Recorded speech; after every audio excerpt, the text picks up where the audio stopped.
Welcome. My name is Kurt. This is my daily good life meditation. This is an exercise that I do every morning about 5:30 a.m. to remember my life objectives and principles, those which are outlined in my book, Going Alone, which is available. You can get it anywhere books are sold. Um, uh, I do recommend if you don't want to, if you don't need to, or you don't want to pay for it, you can find it at goingalone.org. I've got the whole book there laid out. Anyway, I go over the reason I do this exercise, the reason I do this 5:30 a.m. Video is in support of my book, not in support of sales or anything like that, but in support of my living in accordance with the values prescribed in that book. Like I said, I do this every morning. Have been doing so since late 2018, and it's had a significant and tremendous impact on my life. Kind of, put me in the driver's seat, so to speak. All right, so the other thing I'm going to do is talk about the last 24 hours and how I did with the challenges and the opportunities that I met. I'll go over the 8 objectives of my creed and then talk about the coming day. Oh, but I forgot to mention, welcome to new subscribers. It's good to have you on the channel. I'm glad you're here. Just be heads up for you. This is not a Japan video, other than the Japan you see, this Japan sunrise you see happening behind me. This is a Kurt's video to go over his own stuff. So, and I do talk about some sensitive things sometimes, things that makes some people uncomfortable. So just be forewarned. And a huge thank you for your support. Those that watch my videos, my members on YouTube, and my supporters on Patreon, thank you. And I know, I'm acutely aware that I haven't been fulfilling my share of the, well, I wouldn't say it that way, right? It's not like I ever made, to those that support me, I never made a schedule or a promise that I would do any particular thing.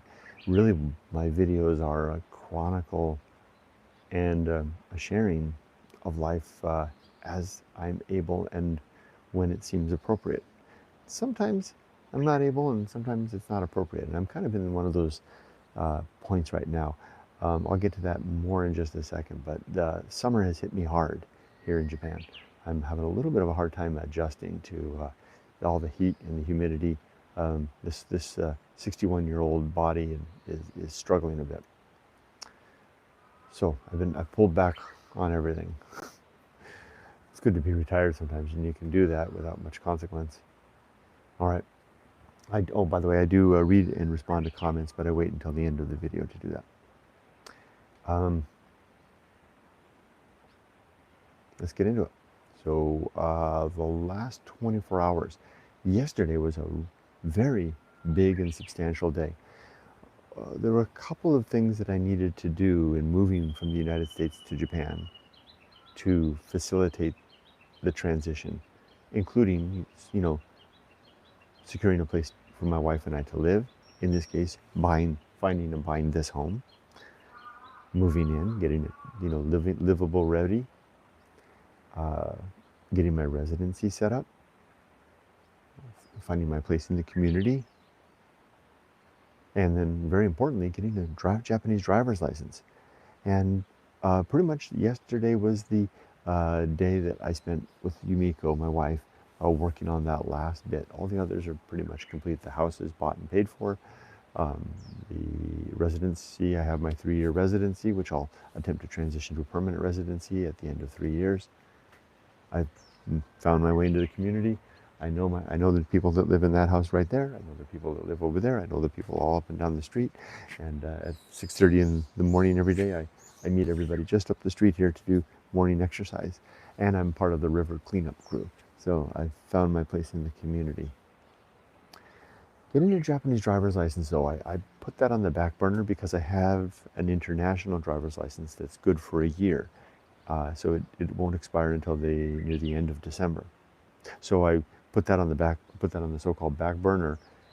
So while I attended all of these other things, I would have handled it sooner had we not found this house 2 days after I arrived, which really meant that we need to speed things up. But now the time has come. Now, in the meantime, I had a couple of things that kind of tested me out as a driver, and I think I've mentioned to you before, and this gets to the point of the last 24 hours. I think I've mentioned to you before that I have, since coming to Japan, I have become an awful driver. I've had one accident I ran into a fence. I've had one traffic citation already. I am acutely aware that I have no sense of navigation anymore. My awareness of what's happening around me has shot, and this was all of a sudden with the move to Japan. Before moving to Japan, things were just fine. Living in America, driving, no problem at all. Some of you may know that I've been a licensed driving instructor in California for over 30 years. So I've taught hundreds, if not thousands, if not more than 1,000 people to drive myself. Suddenly coming to Japan threw all that up in the air. It's a real mystery to me. If I had to try to explain it, I would say that there's two things going on. One is my degrading eyesight. It's still not so bad that I can't drive, although I'm in the process of getting that fixed. And how do I know that it's not so bad that I can't drive? I've seen two eye doctors since coming back and had my eyes checked, and they both told me that they gave me the green light for driving. They said, you don't need anything for driving, Kurt, but I do have a cataract in my left eye that's going to have surgery in August to take care of that. That'll help a lot. The second thing, and this is the more profound and deeper one, is the deep, deep sense of getting old, and in the process of my body has gone over the top of the bell-shaped curve way long ago.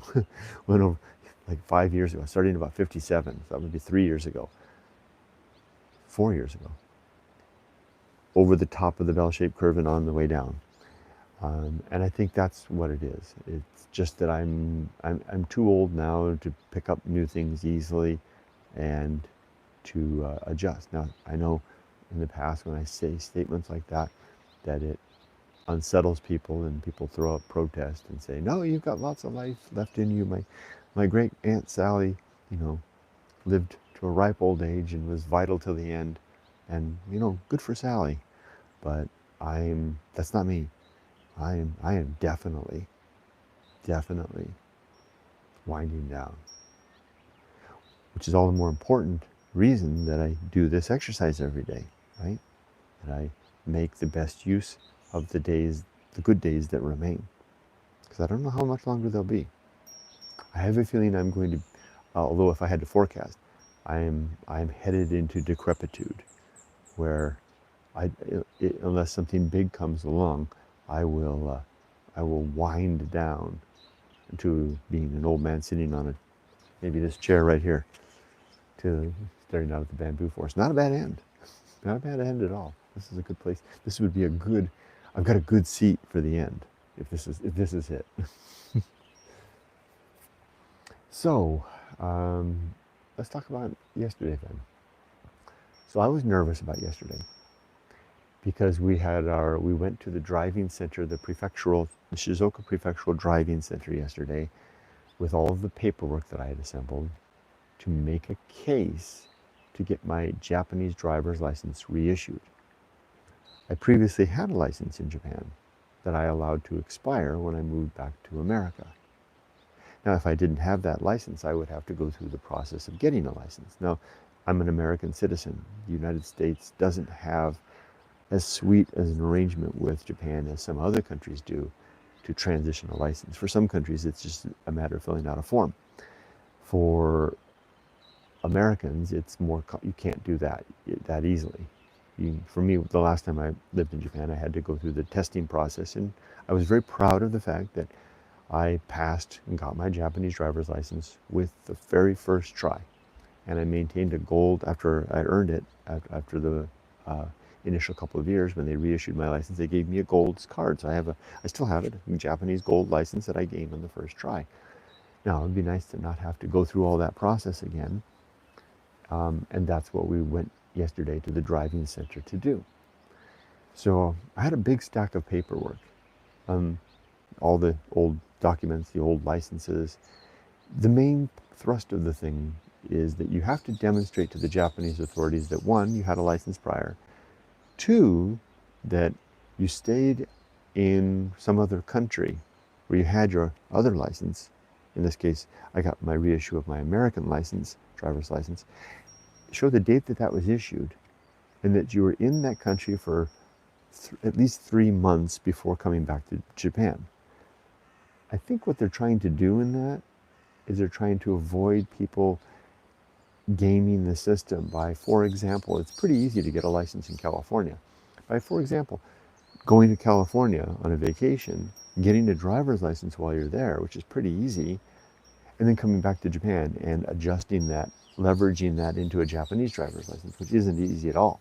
Here in Japan, it can cost a lot of money, like 200,000 or 300,000 yen. And we're talking several $1,000s to go to driving school and a lot of time to get a Japanese driver's license. If you could, as I said, game the system by going overseas and then leveraging that into a Japanese driver's license, they don't want you to do that. So I think what they're trying to do is to show that, well, show that you were legitimately overseas and that you got your Japanese driver, your foreign license, and that you were there for at least 3 months before you came back to Japan. It makes sense, right? So I had the documents that I needed to do that. The one problem was that they wanted, for some reason, and those that are familiar with Japan are aware of this, the Japanese want things the Japanese way. And they ask for some things which are a little bit strange, I think, sometimes to ask for. For example, this is the case in point.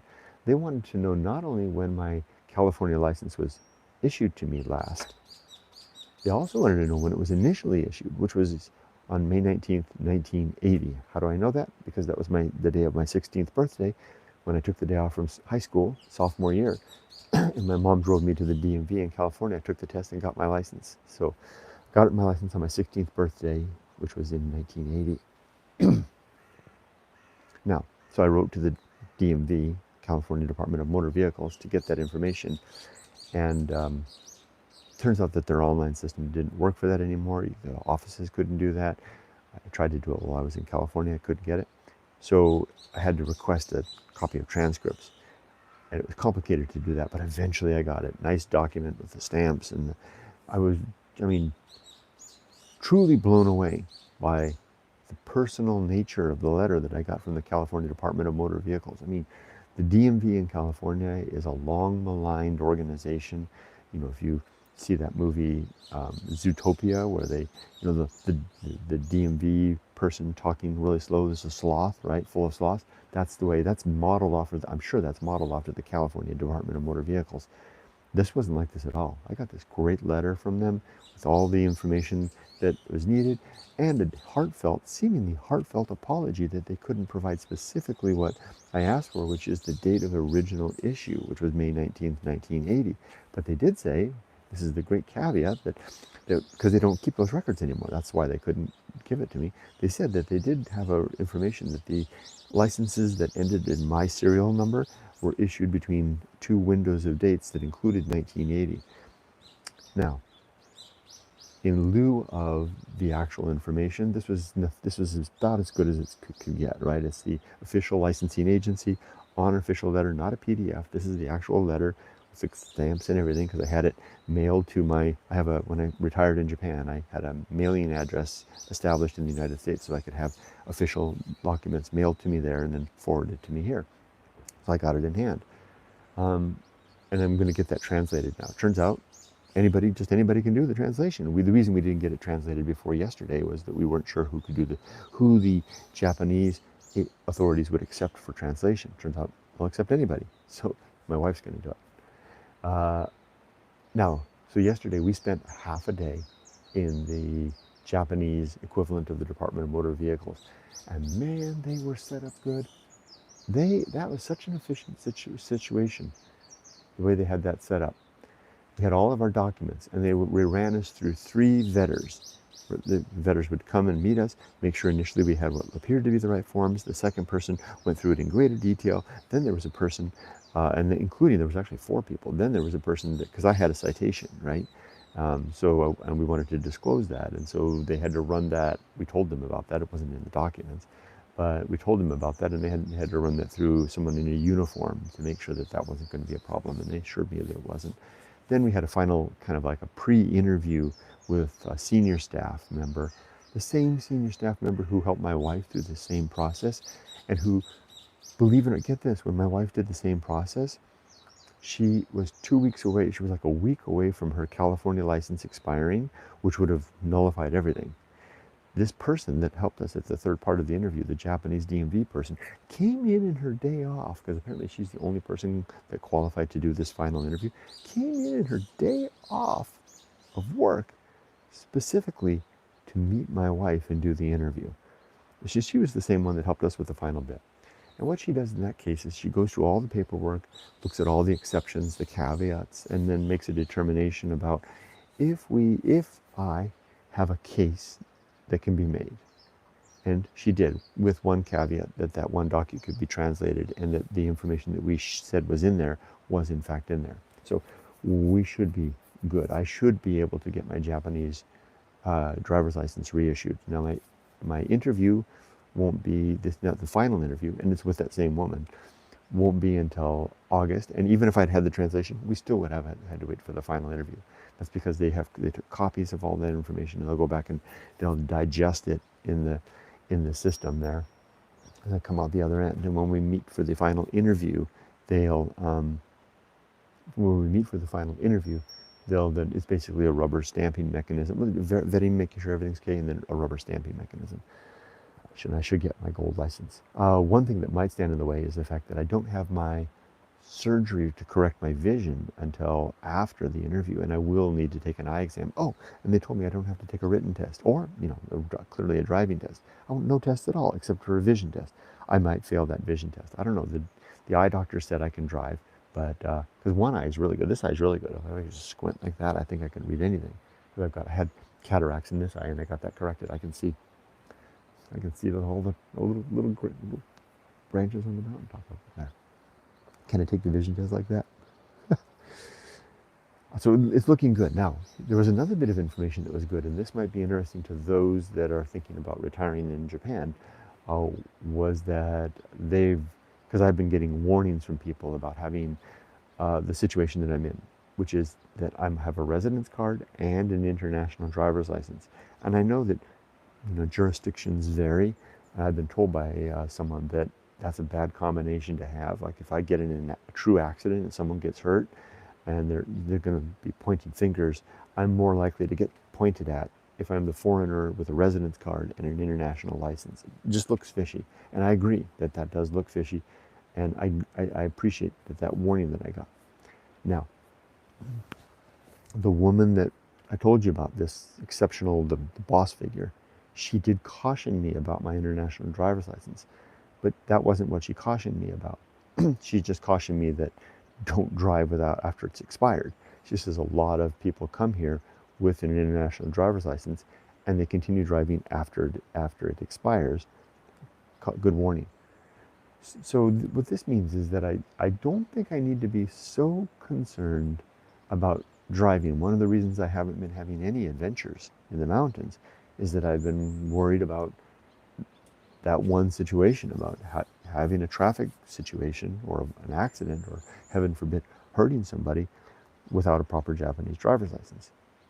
The fact that I've got it in the process, the fact that I was given the green light, basically, so to speak, from the woman, the fact that the Japanese police 3 weeks ago had me in a situation where I did a traffic violation. They pulled me over, they gave me a citation. They were aware, they saw that, they looked at my residence card. This is the Shizuoka police residence card and my international driver's license, and that was no issue to them. That was not a problem. They didn't have a problem with the fact that I have a residence card and I have an international license. All they were concerned about was that license was valid. And the third piece of the puzzle was that the insurance company, because I remember I had an accident too, I backed into someone's fence. So I'm covered under the umbrella of our household policy, and they were a little scratchy in their head when we gave them my international license, but they went back to their, as the Japanese do, went back to the back office and then came back and said, no problem.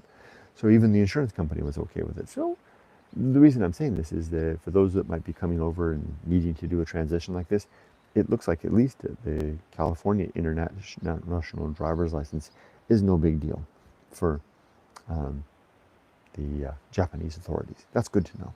So I'm heartened and I'm encouraged to maybe get out and start driving some more. So that's not what this is all about. This isn't retired in Japan video. This is a good life meditation video. So what I'm after now isn't so much about the stories of all this. It's how did I handle all of that? How did the day go in light of all of that? Well, I think I mentioned when I started the video that I'm having a little bit of a hard time right now because of this weather. This heat and humidity are really socking it to me more than it ever has before. I literally feel ill I feel ill in the afternoon every day. And for about a week now, I haven't, we usually take a long dog walk in the evening with our sister-in-law, my sister-in-law Yoko, and this very longest walk of the day, and I've had to cut that short every day, including last night, because I don't feel good. So, given that I knew that I was headed into a day when I wasn't going to be feeling good, I prepared myself mentally by softening my expectations down to the point that all I asked myself to do was to keep a clear and sober perspective throughout the interview process there, to follow my wife's lead, being the Japanese and the native speaker here, and to, you know, just do the best I could. Now, it went really well in that capacity. But then it carried on throughout the rest of the day. I had things to do. I've got a business that I've started, and I've got sales that are happening, and I list one item a day. And in the afternoon, I successfully completed both of those items as well. I listed one item, and I shipped an order, went to the post office and shipped an order. What I'm saying is that yesterday was a day when I wasn't feeling good, beginning mid-morning throughout the rest of the day, increasingly feeling bad, sick. And nevertheless, I kept my balance, #balance, and my equanimity. Yeah, equanimity, no less. Even though I really, really wasn't feeling good. Yumiko, of course, can tell, and she knows what's going on. I'm struggling with the weather. That was good. It was good because if I can't feel good, at least I can keep my composure. And that's a lot better than I could have done 30 years ago. Well, it wasn't until my late 40s that I really started to get a hold on that. So this isn't a new thing for me. I've been working on this for a long time. What other note do I have? Yeah, calm, oversight, control. That's my notes that I have from yesterday, the last 24 hours. Throughout the day, calm oversight of my life and control, overseeing everything and control. Oh, and I found something that's helping me with my driving a lot, which is I've dialed back the speed, and I stopped talking when I'm driving. So I basically don't engage in chit chat with anybody in the car, which is easy because my wife's not a talkative person. So we just drive in silence, and I dialed back the speed about 5 miles per hour on everything. And this has really helped a lot. Now, the reason I did that was because I was feeling sick and I was really feeling on edge about driving. So I said, oh, okay, well, slow down the speed, Kurt, and don't talk to anybody because you're not feeling good. And then I realized, well, why don't I just do that all the time? Because I don't feel good. I mean, because I'm clearly, I'm not a good driver anymore. That's helping. Calm, oversight, control. That's a good 3-word note for yesterday. Now, as the sun begins to blaze, wow, let's go over the creed, and which consists of, let me take a sip first.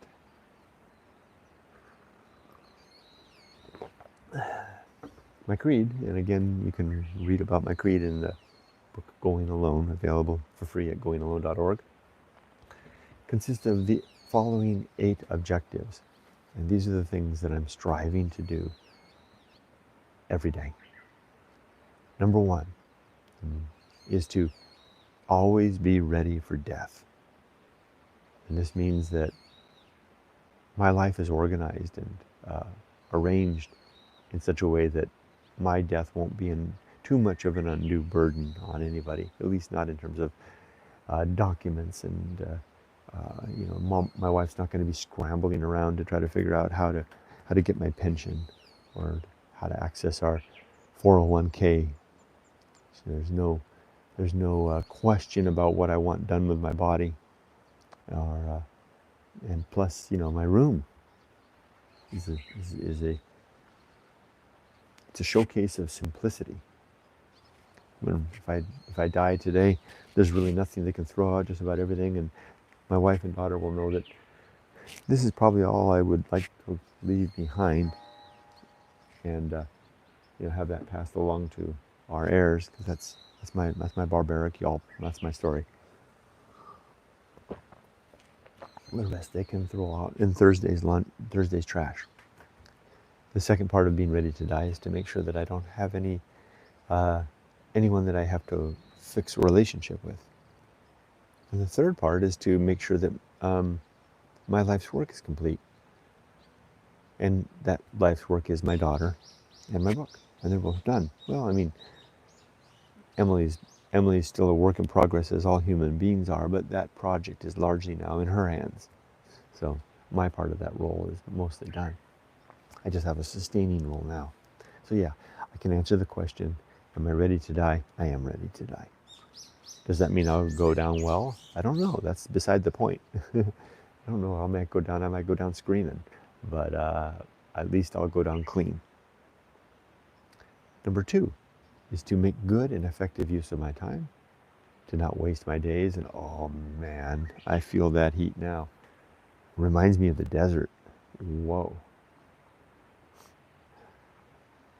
It's the desert's sundown there. Number 3 is to Suzumibachi.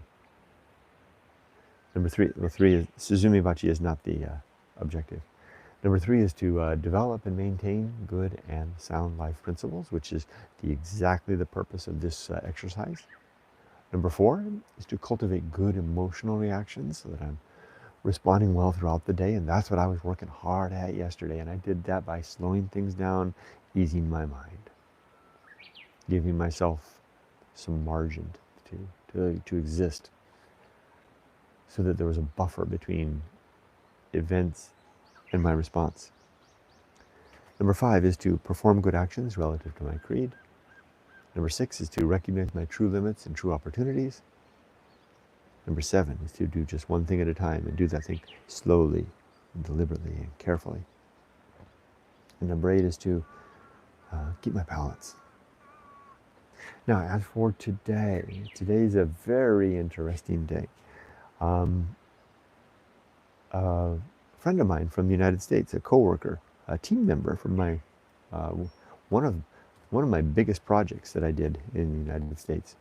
My friend Hieu, he won't mind me saying his name, is here in Japan with his family. He's a taekwondo guy, kind of a taekwondo master, black belt, and he's here on a taekwondo event. He's refereeing or coaching or something like that up in Tokyo, and he brought his whole family along. They're globetrotters. They go all over the world together. And he's taking the day and coming down to Shizuoka to see me.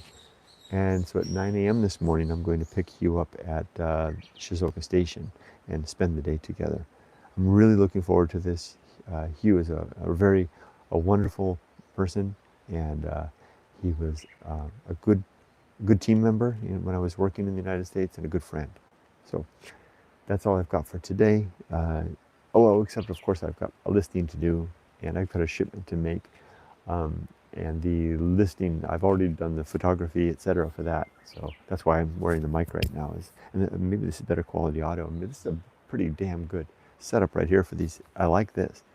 Maybe I should do it like this every day. Instead of wandering around, just stay at my little station here with my tea and my pencil and my book, and be ready for this. Oh, one thing that I usually do that I haven't been doing because I've been walking around is reading one of the principles from my book. I think, did I earmark it? I think I did. Here, it's a principle called the Great Life Adventure. This is principle number 24.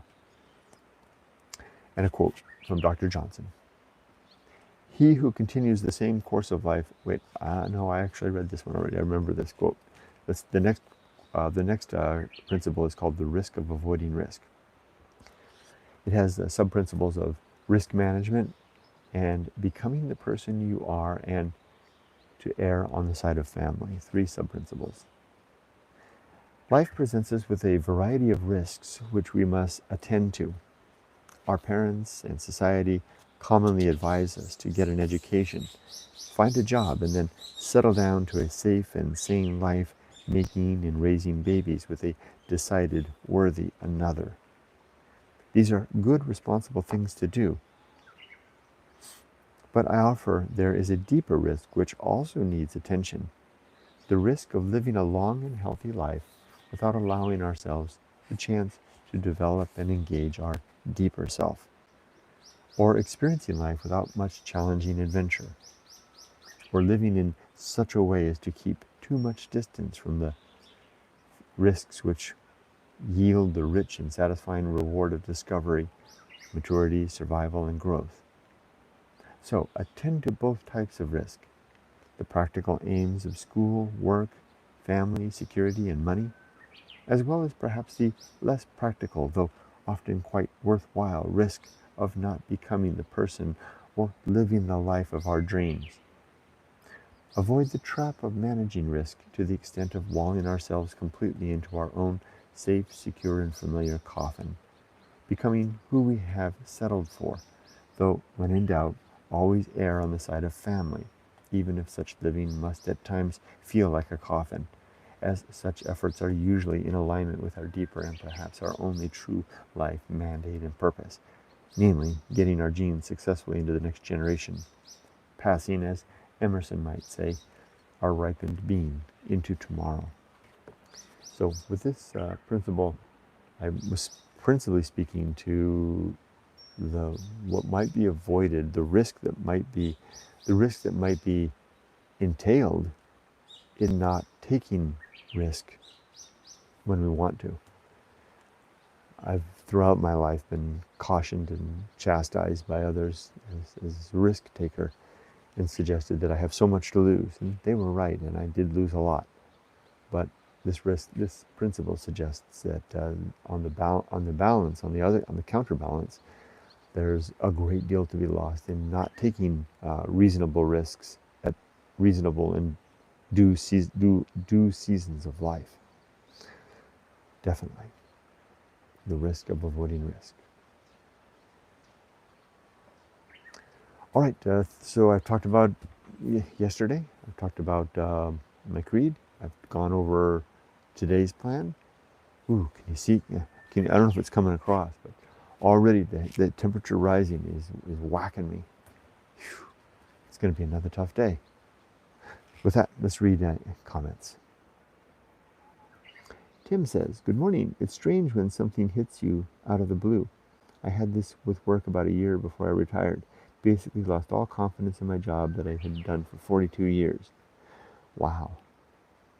Similar to your driving experience, I still don't know what the trigger was. Quite strange."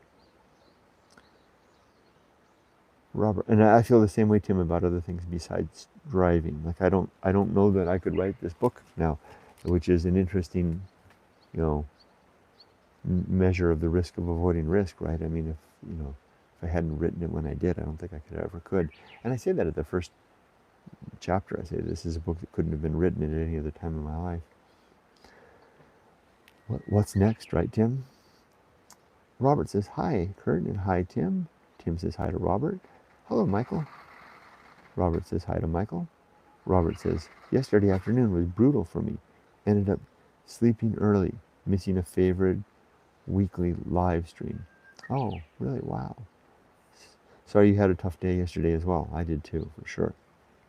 Tim says, same to here. Same on the heat, Kurt. We're in a heat wave here in the UK, nudging 30 C today, and a 5-mile walk went down to 2. Struggled with the heat, more so with getting older, Tim. Yeah, Tim, I didn't even go out for my morning walk this morning. I decided to try to tackle it because I mean, it's been whacking me so hard in the evening. Um, so I gave up. I just basically didn't even walk this morning. That's why I'm here on my balcony doing this rather than out and about. But I will go do my morning exercise with the neighbors in a bit. But still, even without that, just coming over it's already got me. And it wasn't like this, even just a few years ago, it wasn't like this.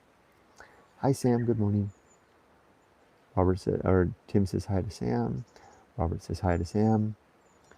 Joneser 227. Can you share something about what you've lost if you're comfortable? I'm afraid I've lost. I'm happy to share about what I've lost. I'm afraid I've lost the context, though. Lost in terms of my capabilities, or am I lost in terms of? I don't know if you could clarify what the direction of your question. I would be happy to answer. Robert says hi to Jones. Jones says, I've lost a lot, much money. And I've lost a lot. I bet I've lost a lot of money. Tim says, tomorrow will be 30 again, 33C on Saturday, so might stop the walks for now. Tim, well, check this out. Let's check the temperature together. I got this dial thing to kind of measure things. Right now, the humidity is at the top of the scale, 90, and the temperature is 24. So you can see the colored areas. So it's in the red for the humidity, and it's about to go into the red for the temperature. Oh, by the way, Sam, I know Sam's been joining the lives that I've had, the balcony live streams that I've been having. That's dropped off the last couple of days. There's a reason, and it's an interesting reason. The camera sits here in the shade all day long. The camera can't take the heat, even in the shade. The heat killed the camera 2 days in a row. That's why the stream stopped, and I haven't kind of rallied my.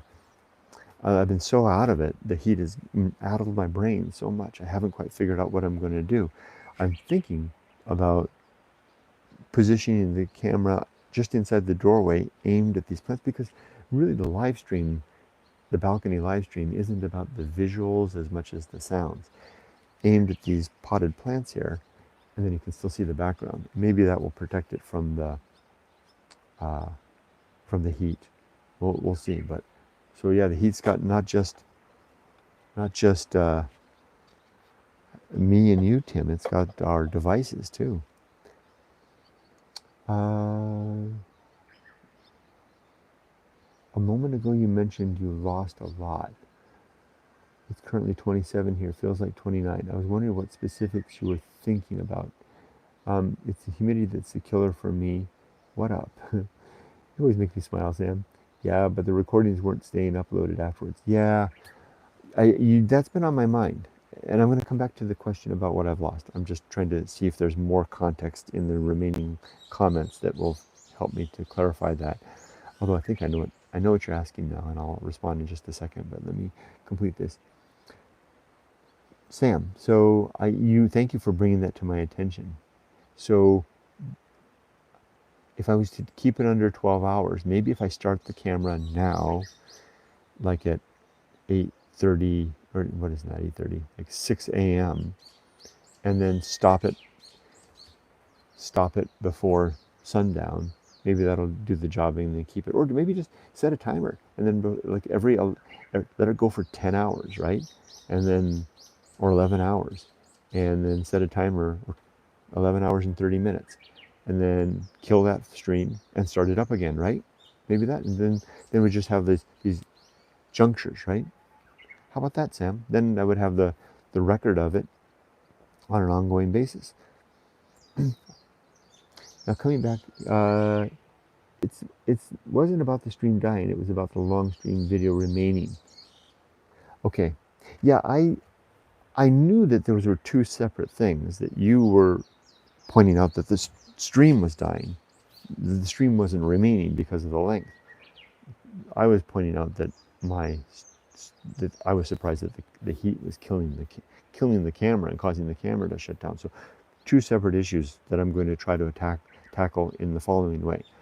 In the daytime, I'm going to position the camera a little more indoors so that the heat won't turn the camera off. And I'm going to start setting an 11-hour and 30-minute timer when I start the video to kill the video and then start it up again. Thank you, Sam, for helping me to see that. Now, back to the point about what I've lost. So, categorically, I would say that I've lost the following major things in my life over the course of my life. First, I lost my family, the family that I was born into, by virtue of the fact that my mom and dad kind of dissolved away into their own lives, and the family fizzled away. So I lost that. That was between 14 and that loss was complete about 17, by age 17.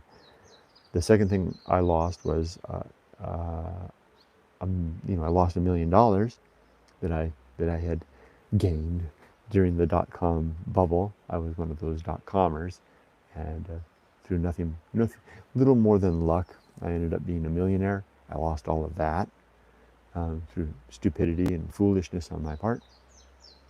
I lost my business, that I came here to Japan to start.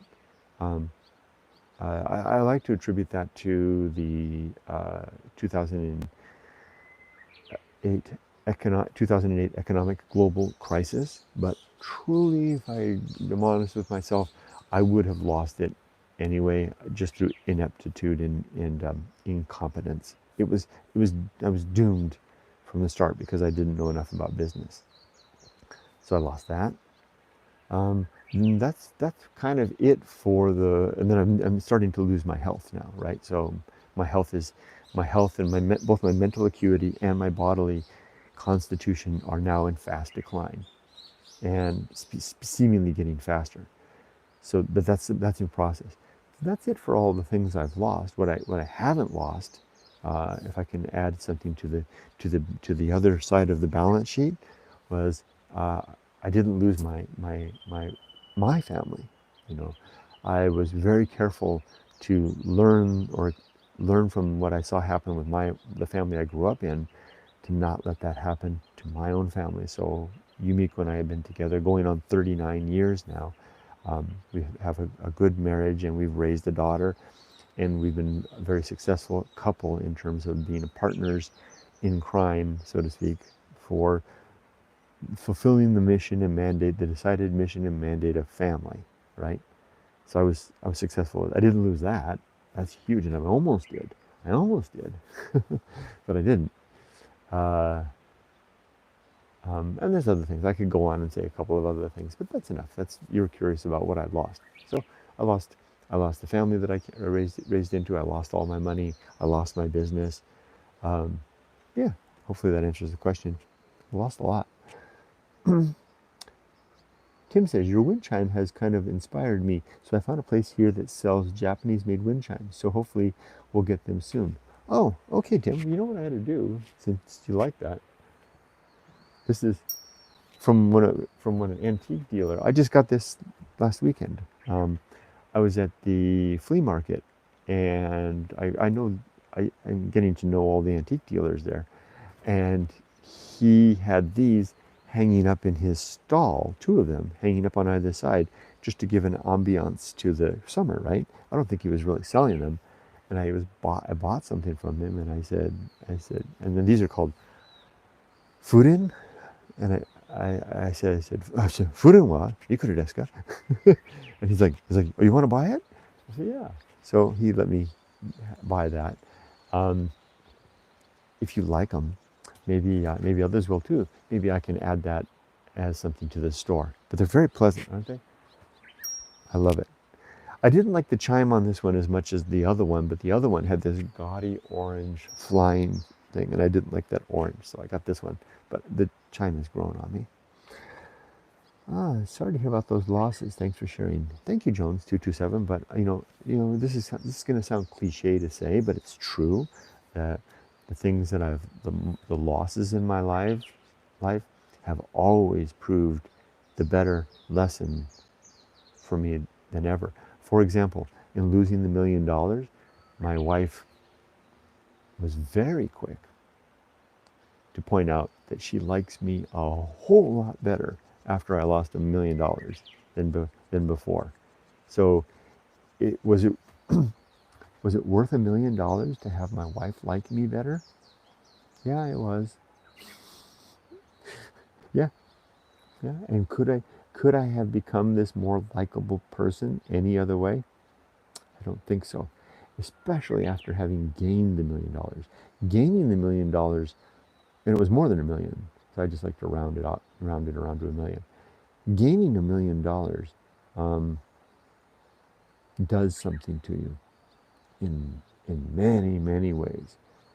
It does good things and it does horrible things to you. I should say gaining wealth. It doesn't have to be $1 million. Gaining wealth does a lot of stuff. And losing wealth does a lot of stuff. And it's the kind of maturity that I don't think can be gained any other way. So and it's worth the loss. It's worth the loss if you can survive it, right? Because if you can't see the sour grapes, if you can't see what could appear to be sour grapes, you can say, well, yeah, so I lost $1 million, but I'm a better person, and it sounds like sour grapes. But if it's true, then you've gained something. Oh, you like the idea about the wind chimes? Okay, I'm going to see if I can get some. Sam asks, did you get the $1 million from your business, or did you inherit it? I know plenty of foreigners who have businesses in Japan. How did you get that much money from selling antiques? I didn't. So before I came to Japan, I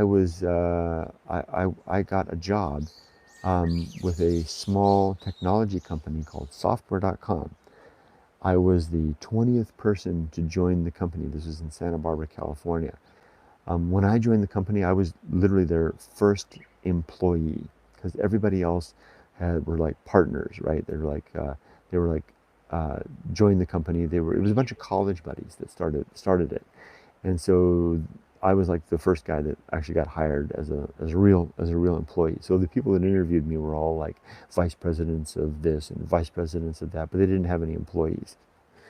So to make a long story short, in the course of 3 years, or maybe it was 4, that company went from 20 employees when I hired it to 2,000 employees. And I received stock options at $1 a share at that point. And the stock options that I received went from $1 a share to $230 a share. So on paper, I was a multimillionaire.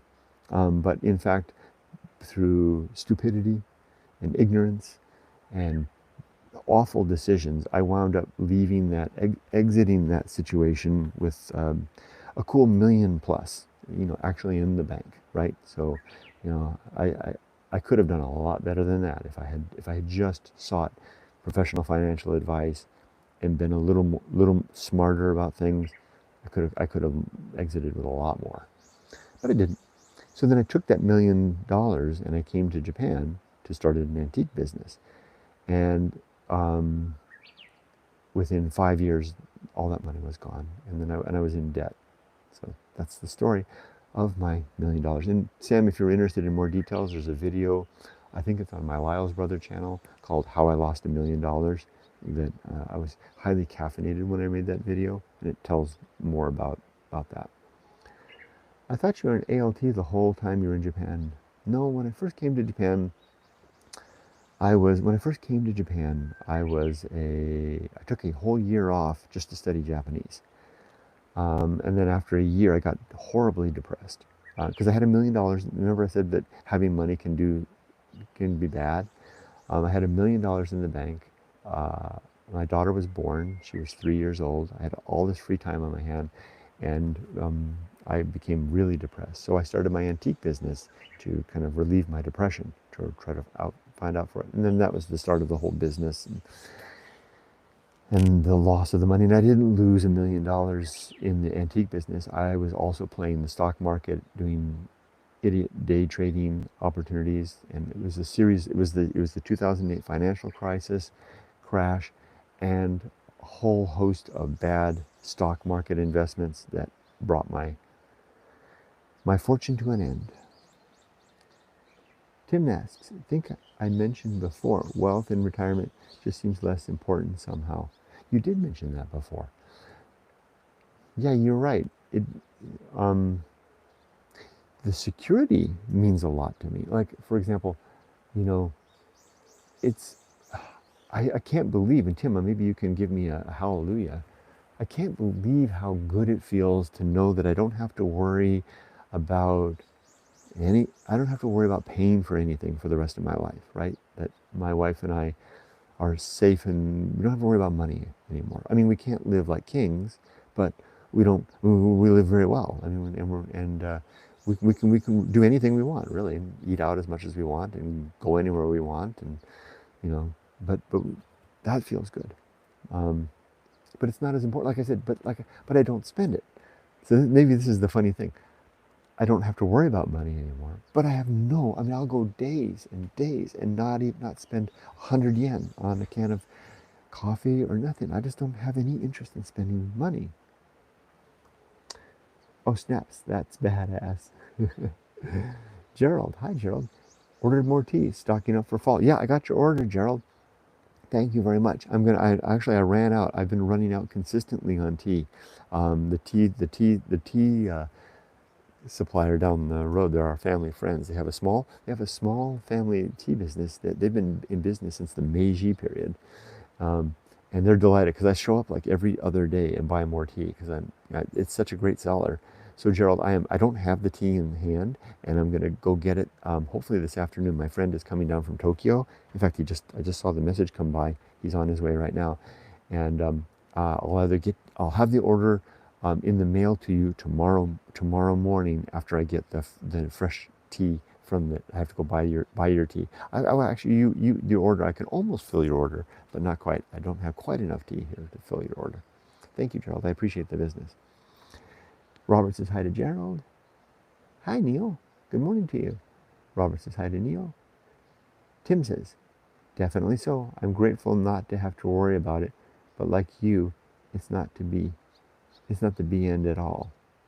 Yeah, it's so funny how it's been, you know why, and this is Tim, this might be a little, maybe I'd love to get your thoughts on this. Before, when I was a working man, I was in a lot of pain because I hated my job.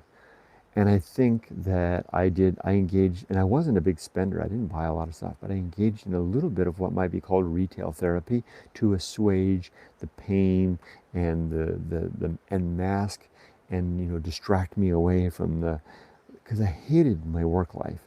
And I didn't buy a lot of stuff, but I would buy sometimes to kind of reward myself for the sacrifice of going to that stupid job that I hated so much.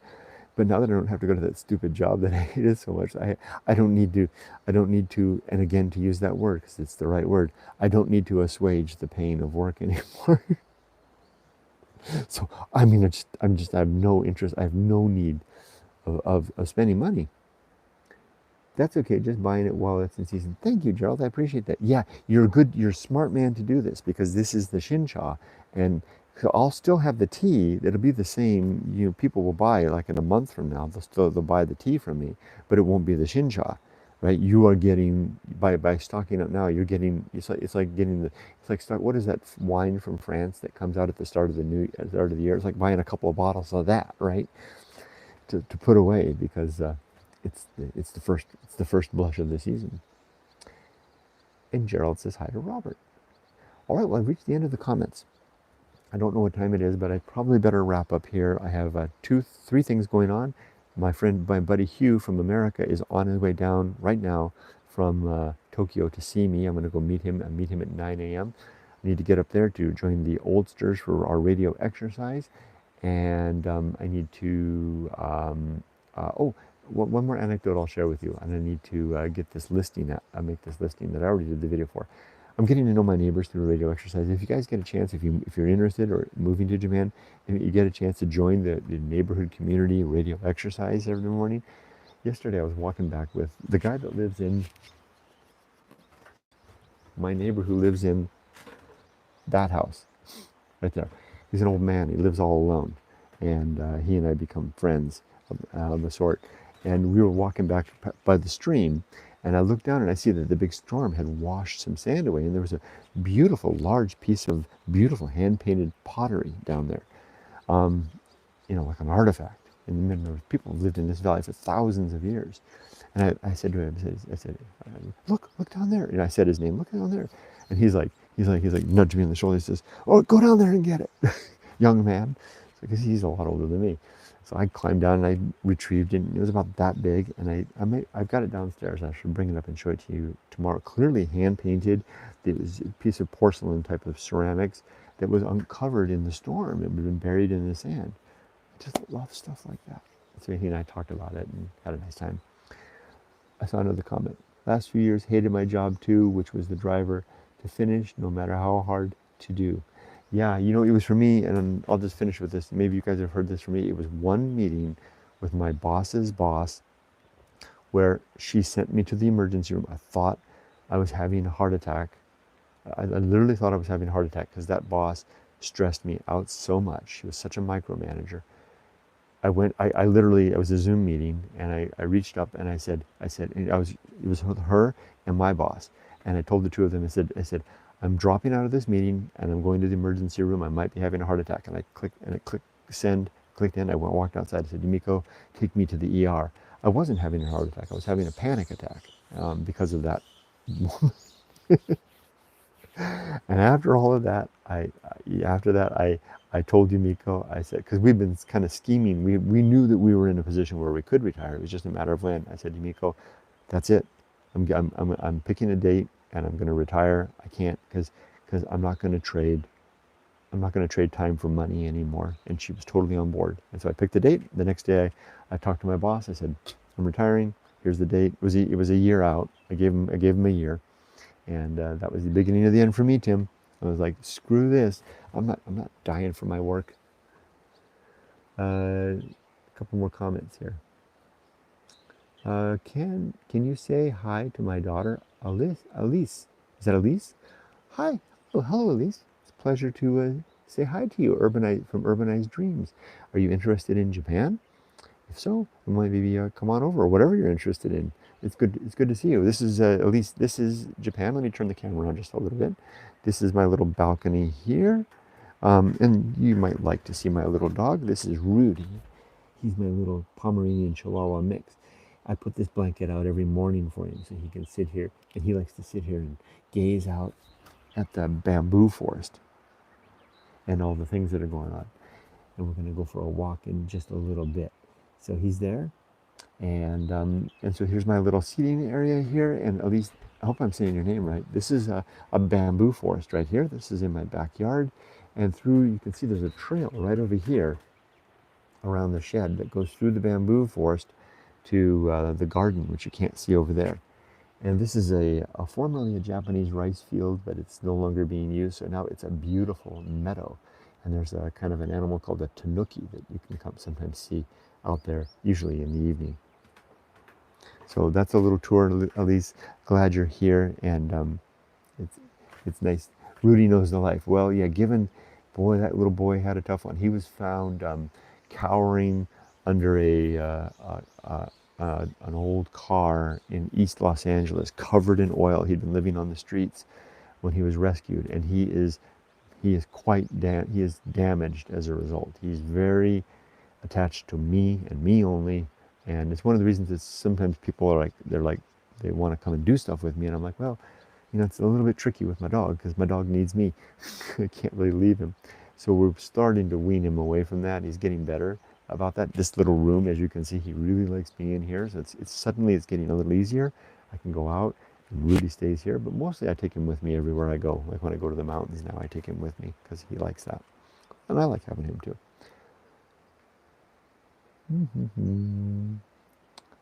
Wow, almost a mirror image scenario with Penguin says, my boss, Kurt, same. Really? The same thing happened with you?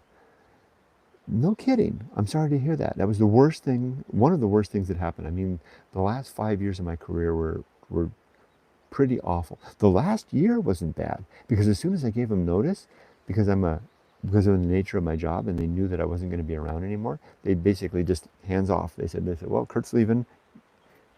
Let's all attend to something else. And they just left me alone for a year. It got bad. I reached out to them. I was like, hey, still here. Urbanized Dream says, hey, hi, Kurt, thanks. She's 7. Much appreciated. Oh, that's sweet. Guard dog resting. Rudy knows the life. Contrary to you, Kurt, I like my job and, in one sense, not looking forward to retiring. I'm 70 years old and still working. I envy those that enjoy their careers. I wish that I could say that I was one of them, but I wasn't. I hated my career.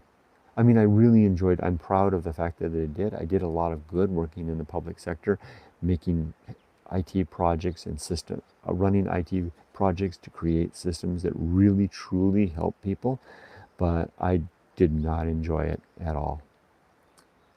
Oh, snap, I didn't know you found that dog in Vegas covered in oil on the street. No, I didn't find him. It wasn't Vegas. It was East Los Angeles, Compton, I believe.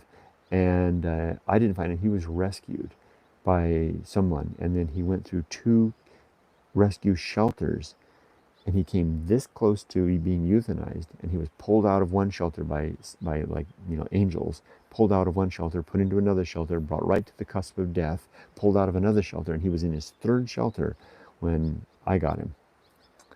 And it was our daughter that picked him up.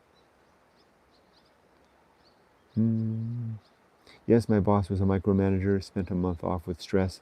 It's awful, isn't it, Tim? I'm confident that that manager took six months or more off of my life. That I'm not gonna live as long as a result of that manager.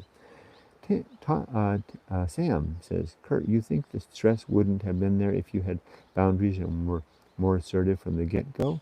Sounds like being passive induced way more stress on you than needed. Well, I can tell you this, that sure, there are different types of people that handle things differently. Wouldn't characterize myself as a passive person. At work, I'm a very different person. I was the lead project manager, and I was the, probably the lead project manager in the organization at that time. So I was very successful as a project manager. And what you see on camera here, this quiet, calm demeanor, is not the person that I am when I'm at work. Just ask Molly. You'll see that I'm a very different person. So it wasn't passivity that necessarily did it. It was, if anything, it was my resistance, active resistance to her, what I perceived to be incompetence, and her inability, her micromanagement, and getting involved and messing with my projects for political sake at the expense of the well-being of the project. Now, the projects that I ran were very large, involved a lot of people, a lot of stakeholders, and impacted a lot of systems.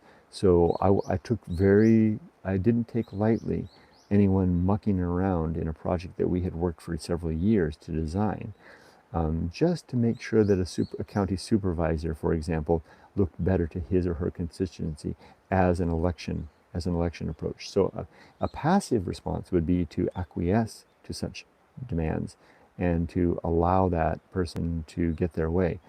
The thing that got me in hot water was that I didn't do that.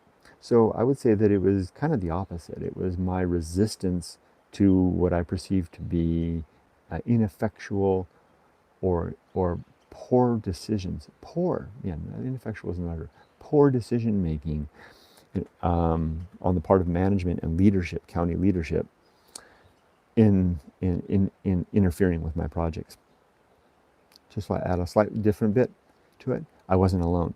Nearly everybody, including my boss, felt exactly the same way, and others left as well. Robert says, I'm enjoying what I'm doing now, but I didn't start out that way. Tim says, I guess in some ways I can thank my old boss, as might not be retired now. Positive way of thinking about it now. Tim, yeah, me too. If it hadn't been for her, I might still be there, because it wasn't until all that happened that I really started taking it all seriously, right? Because I knew I could retire, but I was like, well, just another year, just another year, just another year. Well, fuck that. I'm not gonna do this for another year. What motivated you in writing the book Going Alone? Oh, well, that was very simple.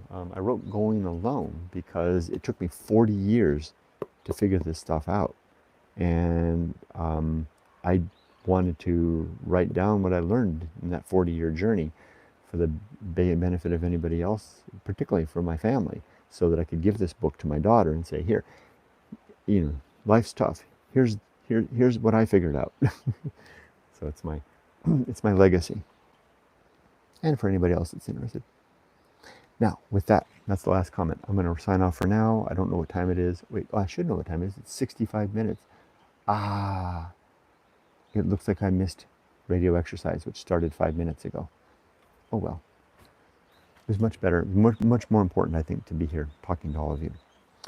But with that, since I'm done with the comments, I'll go ahead and sign off. Thanks for joining me, everybody. Wish you all the best.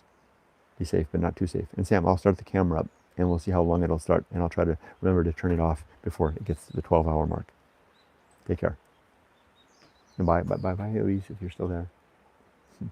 You're welcome. I'm happy to provide the answers, or provide the answers to the questions you asked. Take care.